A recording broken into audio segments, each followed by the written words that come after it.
Here we'll look at the second part of the Fundamental Theorem of Calculus. And while we haven't formally stated this, we did actually use it in the last video. So pretty much anything in Calculus 2, we need to start with a continuous function. So our function does need to be continuous on some interval a to b. In addition, we need to know that an antiderivative exists, and we usually call that capital F. When we say that capital F is an antiderivative of lowercase f, what we're really saying is that the derivative of capital F is lowercase f. So now the actual conclusion of our fundamental theorem of calculus is that the integral from a to b of f of x dx is actually equal to f of b minus f of a, which is typically written as this capital F of x with a bar and AB. So what this actually says is all we need to do is find an antiderivative. Antiderivatives are not unique, and we don't need to find all of them. We just need to find one and evaluate it at the upper and lower bound and subtract, and that will give us the result of the integral. So now that we have that, let's do some examples of using this. Here we have the integral from 0 to 5 of 9x squared plus 12x dx. The power rule for integrals says to add 1 to the exponent and then divide by that number. So I get 3x cubed. For 12x, we add 1 to the exponent to get x squared and then divide by that number to get 6x squared between 0 and 5. So now I have to do 3 times 5 cubed plus 6 times 5 squared minus, sticking in the lower bound, 3 times 0 cubed plus 6 times 0 squared. And now we just have to use a little bit of arithmetic to work this out.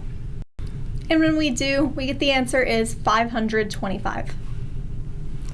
Let's look at a couple of more examples. The integral from 0 to 2 pi of 4 cosine x dx. In Calculus 1, we learned that the derivative of sine is cosine, so the integral of cosine has to be sine.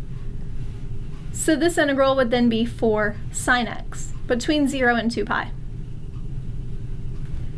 I now have 4 of sine 2 pi minus 4 sine 0. We know that sine of 2 pi is 0 and sine of 0 is 0, so our final answer here is just 0. Our next example, the integral from 1 to 9 of t squared plus t all over the square root of t dt. And for this one, it doesn't look like we can immediately integrate it using basic methods like the power rule. However, we can manipulate it so that we can use the power rule. We're just going to split the fractions. I'm going to rewrite this as t squared over the square root of t plus t over the square root of t dt. I'm then going to remember that a square root is a 1/2 power, and when we divide, we subtract exponents. So 2 minus 1/2 is 3/2, and 1 minus 1/2 is 1/2. And now we can use our power rule. Add 1 to the exponent and divide by that number, plus add 1 to the exponent and divide by that number. And we're going to take this between 9 and 1. We always start with the upper limits, so 2/5 times 9 to the 5 over 2 plus 2/3 times 9 to the 3 over 2 minus what happens when you stick in the lower bound. 2/5 times 1 to the 5 over 2 plus 2/3 times 1 to the 3/2. And now we can just use a little bit of arithmetic to work this out. And once we work all of this out, we get 1712 over 15, or 114.13 repeated. For our last example, we have the integral from -2 to 4 of the absolute value of x plus 1 dx. So how do we integrate absolute value? And absolute value is probably one of the trickier things to integrate, and we really have to think about what's going on with absolute value.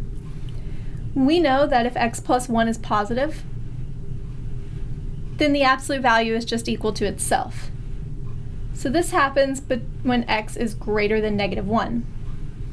In addition, if x plus 1 is negative, we have to change the signs. So if x is less than -1, we're going to have to change the signs. So in order to do this, we essentially have to break it up at this -1 value. Between 4 and -1, this thing is positive, and the absolute value of a positive number is just itself. And then between -2 and -1, this thing is a negative number. So the absolute value of a negative number, we just change the sign.